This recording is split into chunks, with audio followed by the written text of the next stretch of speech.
guys, this is Patrick. In this video I'm just going to show you the car and how it works. So as some of you may know, this is a 99 Volkswagen Jetta TDI with a 1.9 liter turbo diesel that I bought last October and converted to run on vegetable oil. I bought a kit from www.greasecar.com and I'm going to show it to you now. So here in the back we have my 13-gallon tank. This tank is actually separate from the diesel tank, so I have two 13-gallon tanks. This one is, as you can see, in the spare tire wheel well. So I actually have to store my spare tire above it. This injects vegetable oil once the right temperature has been achieved. So I'm going to open this up and I can show you. Inside you actually can see vegetable oil, but also from this angle you can see the actual copper tubing inside. And that copper tubing is what actually circulates antifreeze or coolant from the engine and heats up the vegetable oil, and so it heats it up to the right temperature so I can inject it. Go. Alright, so up front here in the engine compartment, there's not too many added components. As you can see here, there's some extra tubing, and these are the two biggest things. These are the two solenoid valves, A and B. A actually lets vegetable oil travel to the engine, and then B is the solenoid that lets it travel back when you're done running it. This right here is a heated fuel filter, so the vegetable oil needs to actually be filtered before you put it in the car, but this is the last stop to make sure it gets it down to the right particle size before it actually hits your injectors. How often do you have to change that filter? The filter lasts about 2,000 to 10,000 miles depending on how clean your oil is. I've only used one, or finished one, in over a year of usage, and it lasted me 2,500 miles. As you can see here in this red tubing, that's actually the coolant that circulates to the back. So we have antifreeze here in the front that's heated by the engine. You have to actually start on diesel, but then as it heats, it returns to the back and it actually heats the vegetable oil and comes back up. So you have a fuel line coming back up with the coolant inside the actual coolant line. So this red tube right here, when it travels to the back, it's just coolant, but on the way back up you have coolant, and you also have a small fuel line inside of it, so the vegetable oil is actually heated as it comes up towards the engine. How hot does the oil have to be to burn? In order to combust the vegetable oil, it has to be approximately 70 degrees Fahrenheit, and in order to switch, I use an actual computer unit that lets me switch once the coolant hits 151 degrees Fahrenheit. Okay, so here up front we can actually see the controls. This right here is the actual computer unit that's connected to the front, and this is the actual controller that's just connected to the computer. So in actually looking at the controller, it displays the amount of fuel I have, the temperature, and what mode I'm actually running in. So right here we can look. So right here is 84F, that's the actual temperature of my coolant. I'm in diesel manual, which means I switch to vegetable oil when I push a button. It does not do it automatically, and this is actually my fuel level and I need to fill up. The other modes that we have are automatic, in which when the right temperature hits, then it'll switch automatically and without me having to push a button.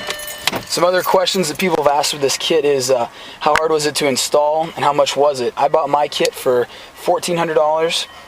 The basic kit is $1,000, but this computer unit here cost me an extra $400. To install is actually very easy. The most work that it takes is loosening the heat shield underneath the car between the actual vehicle and the exhaust, and then routing the coolant lines from the front to the back. So it really doesn't take that much effort. What kind of mileage do you make with your vegetable oil? Mileage, it's about the same actually as diesel. A lot of people have tested it and get approximately 90% as efficient. My own personal testing, I've gotten 49.5 miles per gallon on vegetable oil, and I bet I've gotten as low as 35. It really just depends. The biggest factor is the quality of your oil. If you use crappier oil, you're going to get crappier mileage, and your car is actually, you're going to burn through filters a lot faster, and you're going to get built up gunk. But I put a lot of effort into filtering, and so I think that I get a lot better mileage because of it. Where do you get your oil? I get my vegetable oil from Kramer Dining Center at Kansas State University. They actually have a very nice setup where they just leave it out for me, and then I can go pick it up at my leisure. And I filter it at my brother's house using a couple of bag filters and just a heating unit. Can you burn any kind of oil or lard in this thing? You cannot. It's a common misconception. A lot of people think that a vegetable oil system like this is like biodiesel. When you make biodiesel, you can use animal fats, hydrogenated vegetable oil, or any kind of vegetable oil, and the chemical process that will take care of whatever's in there that you normally can't use in the veg oil system. But in my system, the vehicle's been modified to use veg oil, whereas in biodiesel, the fuel fuel has been modified so a diesel engine, normal diesel engine, can accept it. In mine, I can only use non-hydrogenated vegetable oil. I cannot use animal fats, and I can't use hydrogenated vegetable oil. Animal fats primarily because chemical composition is different, but hydrogenated oil because it's very thick and clumpy, and despite as much filtering as you can do, it'll still gum everything up. So here I have an example of the kind of oil I get from Kramer Dining Center. This is canola oil, and it actually comes out of Canada, and it's actually linolenic canola oil. And there's 3 different kinds of vegetable oil in canola. This happens to just be one of them. So that's the kind of stuff I get. These are 5-gallon containers. I get anywhere from 5 to 40 to 60 gallons each time when I go to Kramer. So is it a real hassle to filter and fill up? Right now, filtering is kind of a hassle for me because I have a very basic system. There's a lot of automatic systems out there that with a flip of a switch you can get clean vegetable oil. So right now, filtering for me is a bit of a challenge, but I'm getting ready to buy that new system. I'll actually show that in one of the later videos. But as far as filling up, it's really easy. If you take a look here, it's just a matter of having a steady hand and being real clean with it.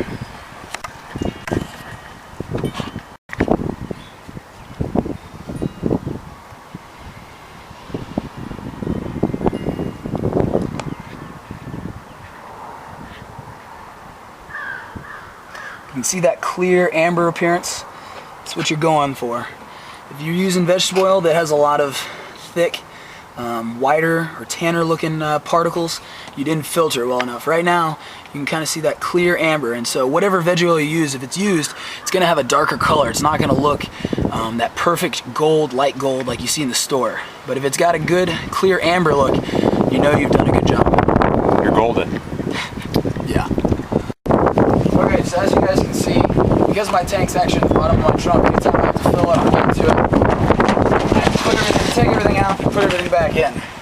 So this just includes my toolkit, my spare tire, and a couple of other things. But a very important thing, my original fuel lines. And this is really cool about this system because the original fuel lines I can just hold on to, and if I have a problem, I can swap these out within about 4 minutes. I can just pull over to the side of the road, I can swap these out, turn the car back on, and I can run my original diesel system, but it's just got an extra long coolant line across the back, just unnecessarily. So, especially in winter conditions, in my car, if you leave it in vegetable oil mode and you kill it, that can actually cause a significant amount of damage. You can gum up the lines, and you can actually probably total my car in about 10 minutes if you're not careful.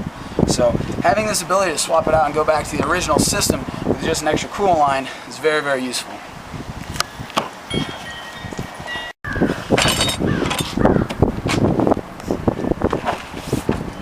Another good thing to have anytime you're using vegetable oil is lots of tarps, towels, and t-shirts.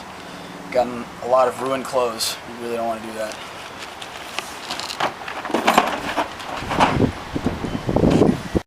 So one last thing, it's always good to carry some actual pure factory vegetable oil with you because when you have these filters, I'll show you one.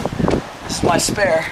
When you have these filters and you have to swap it out, you don't know when it's going to happen. It's not like a engine oil filter where you can say, well, in about this time I'll do it. The car will actually, you can feel it. It feels like it's downshifting. The throttle will be inconsistent. So when you feel that, you have to swap out your filter. And so when you do that, you have to actually prime it with clean vegetable oil. Now, as you can see, it's winter. This guy's a little cold and thick, but it'll keep. And so it's always good. You need to prime this with fresh vegetable oil. Alright guys, so as you can see, this car from the outside is pretty inconspicuous. There's nothing on this car that makes it look like it should be running on vegetable oil. So nobody actually has any idea until I actually tell them. So this makes it interesting when you tell people and they have no idea. So that's it for the car.